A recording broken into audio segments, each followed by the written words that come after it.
Bisa dong, caranya kita gabungkan kabel ini ke bohlam. Lalu kita hubungkan ujung kabel yang lain ke bawah baterai.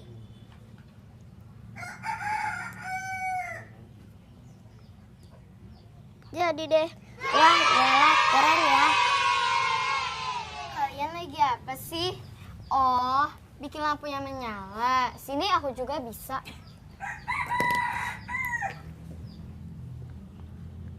Lihat ya. Simsalabim, menyala. Lah, kok tidak menyala? Pantas kau lupa.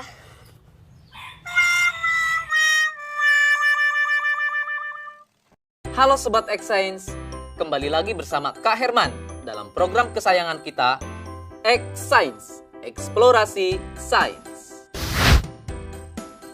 Sobat X Science, tahu tidak kenapa bohlam bisa menyala ketika dihubungkan dengan baterai menggunakan kabel? Itu karena ada arus listrik yang mengalir.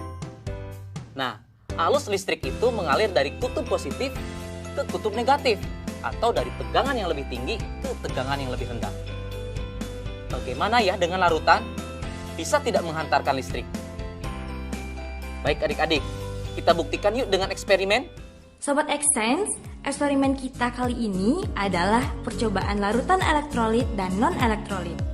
Alat dan bahan yang dibutuhkan dalam eksperimen ini yaitu toolkit listrik yang berisi gauge-meter, aquades, air garam, dan air asam jawa.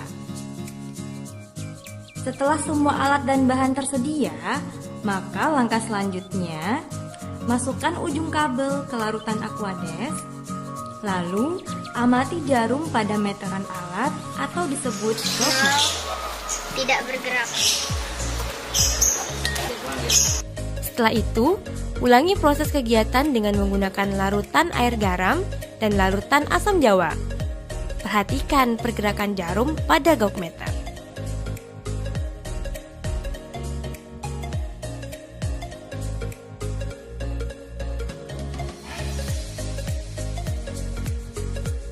Isilah tabel berikut ini dengan memberi tanda checklist pada kolom yang sesuai.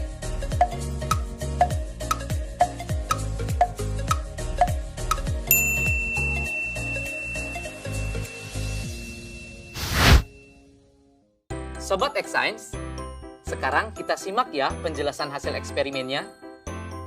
Ternyata ada dua macam larutan berdasarkan kemampuannya dalam menghantarkan arus listrik. Larutan yang tidak menghantarkan arus listrik disebut larutan non-elektrolit. Sementara larutan yang bisa menghantarkan arus listrik disebut larutan elektrolit. Kok bisa demikian ya adik-adik? Begini, kakak jelasin ya. Larutan non-elektrolit tidak dapat menghantarkan arus listrik karena di dalamnya tidak ada ion. Contohnya air aquades atau air murni. Makanya tadi dalam percobaan jarum pada gauge meter tidak bergerak. Sekarang bagaimana sih larutan yang dapat menghantarkan arus listrik? Larutan elektrolit terbentuk dari terlarutnya senyawa elektrolit dalam peralut air, di mana senyawa itu terurai sempurna membentuk ion positif atau disebut kation dan ion negatif atau disebut anion. Pada saat arus listrik melewati larutan elektrolit, ion-ion dalam larutan menghantarkan arus listrik, seperti layaknya dalam kabel. Nah, Sobat X Science, sekarang kita lihat larutan garam dan larutan aquades. Jarum pada gauge meter bergerak pada larutan air garam. Ini menunjukkan kalau air garam dapat menghantarkan arus listrik. Kenapa bisa demikian? Garam atau NaCl ketika larut dalam air, garam tersebut akan terurai menjadi ion-ion, yaitu ion Na+ dan ion Cl-, yang kemudian mereka terurai berpencar saat di dalam air. Begitu penjelasannya adik-adik. Menyenangkan bukan belajar sains? Sampai jumpa di eksplorasi sains berikutnya.